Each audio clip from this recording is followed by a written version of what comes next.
তো আজ আমি আপনাদেরকে এমন একটা নতুন আনকোরা ঘোরার জায়গার সন্ধান দেব যেটা কলকাতা থেকে একদম কাছেই, মেদিনীপুর এবং খড়গপুরের মধ্যে, যেখানে আপনি খুব কম খরচে উইকেন্ডে এসে প্রকৃতির মাঝে একটি শান্তিময় পরিবেশে থাকতে পারবেন। রয়েছে পাশেই কংসাবতী নদী এবং এনজয় করতে পারবেন নৌকা বিহার। তো পুরো ভিডিওটা শেষ পর্যন্ত দেখতে থাকুন।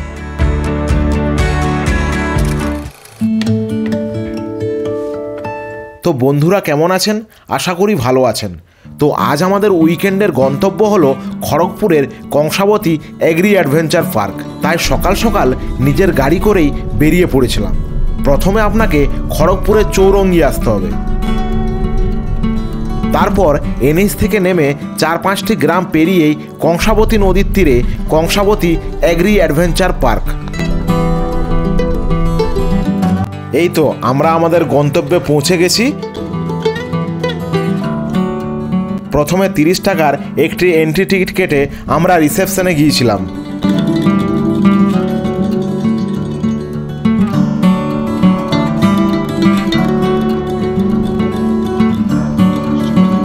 যারা থাকবেন প্রত্যেকেরই আইডি কার্ড লাগবে। বর্তমানে আমরা আছি কংসাবতী এগ্রি অ্যাডভেঞ্চার পার্কে। তো আসার পথে প্রচণ্ড বৃষ্টি হচ্ছিল, কিন্তু এই বৃষ্টিতেও আমরা এই কংসাবতী এগ্রি অ্যাডভেঞ্চার পার্কে কতটা অ্যাডভেঞ্চার করতে পারি সেইটাই দেখার। তো অ্যাকচুয়ালি এখানে আসতে গেলে খড়গপুর রেলওয়ে স্টেশন থেকে এখানকার দূরত্ব হচ্ছে 10 কিলোমিটারের মতো। তো মোটামুটি খড়গপুর স্টেশন থেকে যদি আপনি আসেন, ওখান থেকেই আপনি অ্যাকচুয়ালি ছোটো গাড়ি ভাড়া পেয়ে যাবেন। হ্যাঁ, রিজার্ভ করে আসতে হবে। তো ওই আসার পথে মোটামুটি 4-5টা গ্রাম পড়বে। রাস্তা মোটামুটি খুব একটা ভালো নয়, তাও মোটামুটি একটা গাড়ি যাবে সেরকম চওড়া। নিজস্ব কারে করে এখানে আসবেন বা বাইকে করে এখানেও আসতে পারেন, সেক্ষেত্রে কিন্তু আপনাকে চৌরাস্তা দিয়ে আসতে হবে। খড়গপুরের চৌরাস্তা হয়ে তারপরে যে বহরাগোড়া দিয়ে যে রাস্তাটা চলে গেছে, চৌরাস্তা থেকে যে বহরাগোড়া যে রাস্তাটা চলে গেছে সেই রাস্তা বরাবর কিছুটা এসে তারপর এখানে 4-5টা গ্রাম পেরিয়ে এখানে আসতে হবে। আর মেদিনীপুর থেকে যারা আসবেন তারা এইদিকে একটা বাঁশের ব্রিজ আছে, বাঁশের ব্রিজটা ক্রস করে হেঁটে হেঁটে আসতে হবে এখানে। আর এখানে বলে দিই, এখানে তো স্টেইংয়ের জন্য তো আছেই, অনেকগুলো কটেজ আছে। এইদিকে একবার দেখিয়ে দাও। এইদিকে এই যে কটেজগুলো আছে এগুলো হচ্ছে নন এসি কটেজ। এগুলোর ভাড়া মোটামুটি 1500 টাকার মতো। এই দিকের যে কটেজগুলো দেখতে পাচ্ছেন এগুলো হচ্ছে এসি কটেজ। এগুলোর ভাড়া অ্যাকচুয়ালি যদি দুজন থাকেন, মানে কাপেল যদি থাকেন, সেক্ষেত্রে 2000 টাকা। আর আমরা যেহেতু 3 জন আছি সেহেতু আমাদের ভাড়া পড়েছে 2500 টাকা। এইটা হচ্ছে রুমের বাইরের বারান্দা, ডাইনিং স্পেসও বলা যেতে পারে।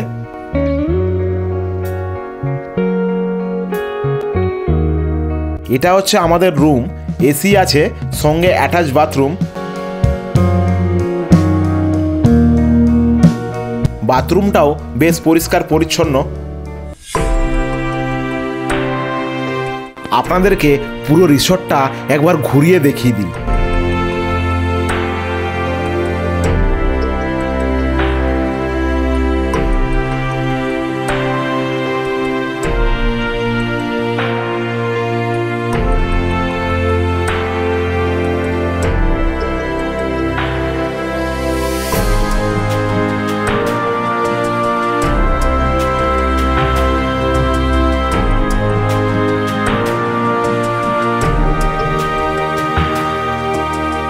আর আপনারা যারা নাইট স্টে করবেন না তারা ঘুরতেও আসতে পারেন এখানে। ওই 30 টাকার এন্ট্রি টিকিট কেটে প্রবেশ করতে হবে।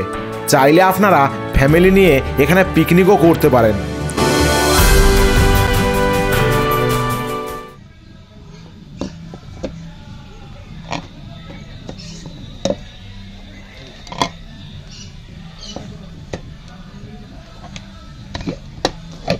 আমাদের লাঞ্চ পৌঁছে গিয়েছিল রুমের বারান্দাতে।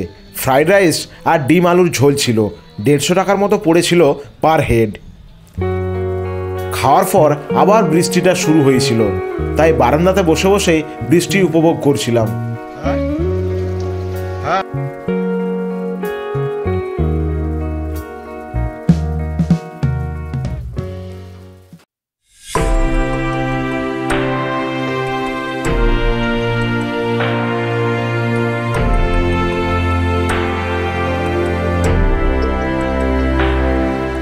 বিকালে গিয়েছিলাম কংসাবতী নদীতে নৌকা বিহারের জন্য।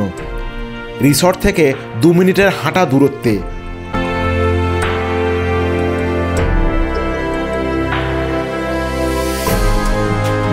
এই হচ্ছে কংসাবতী বা কাঁসাই নদী, যার উৎপত্তিস্থল মুকুটমণিপুর ড্যাম। বৃষ্টি হওয়ার জন্য নৌকাবিহার বন্ধ ছিল, কারণ নৌকার আসনগুলো সব ভিজে গিয়েছিল। এখানকার নৌকাগুলো কাশ্মীরের ডাল লেকের শিখারার আদলে বানানো হয়েছে। প্রতি ঘন্টায় নৌকাপতি ভাড়া 500 টাকা। এই যে এই বাঁশের ব্রিজটা দেখতে পাচ্ছেন, মেদিনীপুর থেকে এলে এই বাঁশের ব্রিজ দিয়েই আসতে হবে, আর বড় গাড়ি আনলে ওই পারে রাখতে হবে। নদীর তীরে কিছুক্ষণ বসে আমরা আবার রিসর্টে ফিরে এসেছিলাম। এই রিসর্টে সন্ধ্যেবেলার আড্ডাটা বেশ ভালোই জমে।